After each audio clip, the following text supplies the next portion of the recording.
Welcome to the Vector Garden. In this quick tip, we're going to look at two different methods to get life type into a perspective, or rather into an envelope. What I want to have is this text getting larger from left to right, and I want the text to stay live. But the same thing would apply if I outline the text. So of course I need an envelope for that, and there are two different ways to apply that envelope. I have already created those two lines, so those are just straight lines drawn with the line segment tool. And in this case, I'm going to create a shape out of that, so I'm just going to join that. Going to Object, Path, Join, and do that another time using the shortcut, like this. And I want to use this shape to create an envelope directly. So I want that perfect, so I need to select these four corners. And in order to be able to do that, I need just one more anchor point. So I'm just going to select this, and then let's just make another anchor point in it. And then we can use the direct selection tool and select these points, and then go to Object and create gradient mesh like this. So this is what I want. Okay, let's make just 4 rows, and then let's use that. So I'm going to move that up here.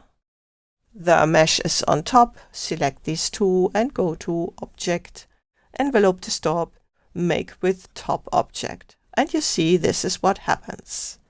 There's another way to get that. So I can go and select the text object and then go to Object, Envelope Distort, and Make with Mesh. We're going to create the same mesh.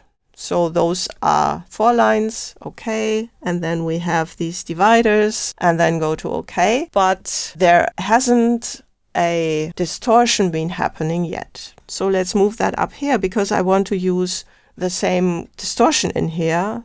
So this is just a copy of those lines. And then when we have that mesh applied, although it's not yet distorting, we can use the free transform tool. Just go to the free distort, and then let's just grab those corners and move them like this. And you see we get a different result. So I'm going to the selection tool. You see this one looks like in perspective, because that was kind of a perspective distortion. And in here we've just got the same width of all the letters.